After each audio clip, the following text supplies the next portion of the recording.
Actress Hansika மோத்வானிக்கு கடந்த மாதம் மார்ச்சில் விவாகரத்து ஆயிருந்த நிலையில் இப்போ அவங்களோட விவாகரத்துக்கு காரணம் என்ன, அவங்களோட திருமண வாழ்க்கையில் எந்த விதமான கஷ்டமான காலங்களை கடந்து வந்தாங்க உள்ளிட்ட பல விஷயங்களை வெளிப்படையாக பேசியிருக்காங்க. அதுதான் இப்போ சோஷியல் மீடியாலையும் வைரல் ஆகிட்டு இருக்கு. நான் ஒரு ஆக்ட்ரஸ் அப்படின்றனால மக்கள் என்னை பற்றி என்ன வேணால் பேசலாம், ஆனால் என்னோட தனிப்பட்ட வாழ்க்கையை பாதுகாக்கிற உரிமை எனக்கு இருக்குது. நான் 2 வருஷமாக என் வாழ்க்கையில் ரொம்ப கடினமான இருண்ட காலத்திலேருந்து வந்திருக்கேன். அந்த நேரத்தில் என்னோட அம்மா அண்ட் என்னோட சகோதரர் 2 பேரும் தான் என் கூட இருந்து என்னோட மன அழுத்தத்துலேருந்து வெளியே வரதுக்கு உதவுனாங்க. மேலும் நான் தவறான உறவில் இருக்கிறத புரிஞ்சுக்கிட்டாங்க. அது ரொம்ப கஷ்டம், அதுலேருந்து எப்படியாவது வெளியே வரது தான் நல்லதுன்னு சொன்னாங்க.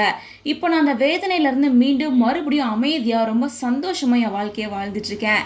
என் தனிப்பட்ட வாழ்க்கையில் ஏற்பட்ட சிக்கல்களை தைரியமாக எதிர்கொண்டு மறுபடியும் ஹன்சிகா இப்படி ஒரு இடத்துக்கு வந்திருக்காங்க அப்படின்னு சொல்லி பலருமே இவ்வளோ வெளிப்படையாக பேசியிருக்காங்க அப்படின்னு சொல்லிட்டு அவங்க பேசியிருக்க இந்த இன்டர்வியூவை இப்போ சோஷியல் மீடியாவில் வைரல் ஆக்கிட்டு இருக்காங்க. ஹன்சிகா மோத்வானி சோஹேல் கத்தூரியாவை 2வது திருமணம் தான் பண்ணிக்கிட்டாங்க.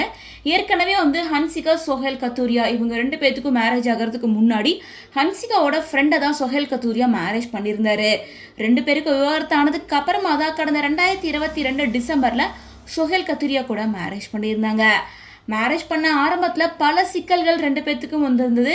பட் இருந்தாலுமே எல்லாத்தையுமே மேனேஜ் பண்ணி ஹன்சிகா சோஹேல் 2 பேரும் தனியாக ஒரு அப்பார்ட்மெண்ட்டில் வாழ்ந்துட்டு இருந்தாங்க. ஆனாலும் ஃபேமிலி இஷ்யூஸ் அவங்க ஃபேமிலிக்கும் இவங்க ஃபேமிலிக்கும் ஒத்து வரல.